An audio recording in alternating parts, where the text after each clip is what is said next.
Carter and I were doing an oil change yesterday on my wife's car, and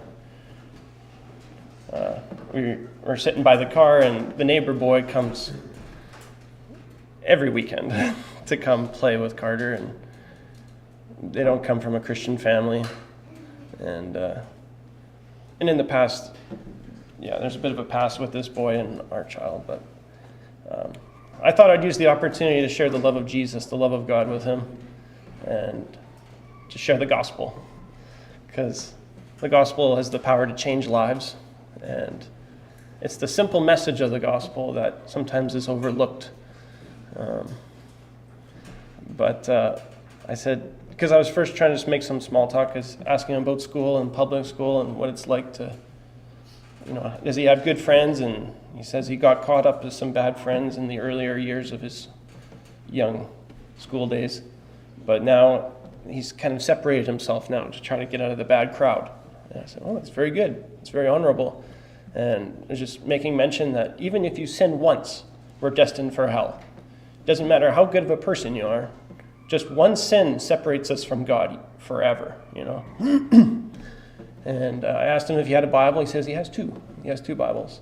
And I said, well, do you ever go to church? He says, no, but my parents would call themselves religious. I said, okay. And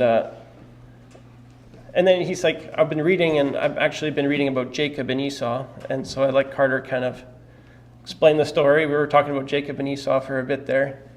And it's just so refreshing just to talk with someone who had no clue about the gospel, ever. Never heard the gospel before in their life. He's like 9 years old. And it was just a blessing to me. I explained to him about Jesus, how he came into the world. I said, you're going to want to start in Matthew. Read about the birth of Jesus. And it was so refreshing talking to him, this little boy, about Jesus. I just wanted to read a passage from Deuteronomy 6. And then this boy came into the house, and I come inside, and Carter's playing a game with him, and they got the Jesus music going on the phone, and I was just kind of blessed to see Carter being so, open in his faith, not worrying about, he might lose a friend because of it, but it's more important to be Christ-honoring. Deuteronomy 6, verse 6. It's talking to parents, and it says, and these words which I commanded to you today shall be on your heart, and you shall teach them diligently to your children, and you shall talk of them when you sit in your home, and when you walk by the way, and when you lay down, and when you rise up. And you shall bind them as a sign on your hand, and they shall be on your frontlets between your eyes, and you shall write them on the doorposts of your house and on your gates. And it just got me thinking, well, what are these words? What are these words that we need to continually talk to our children? For that matter, anyone, really. And it got me thinking to Matthew 22. This was a verse when I went to university. I went to a Christian university.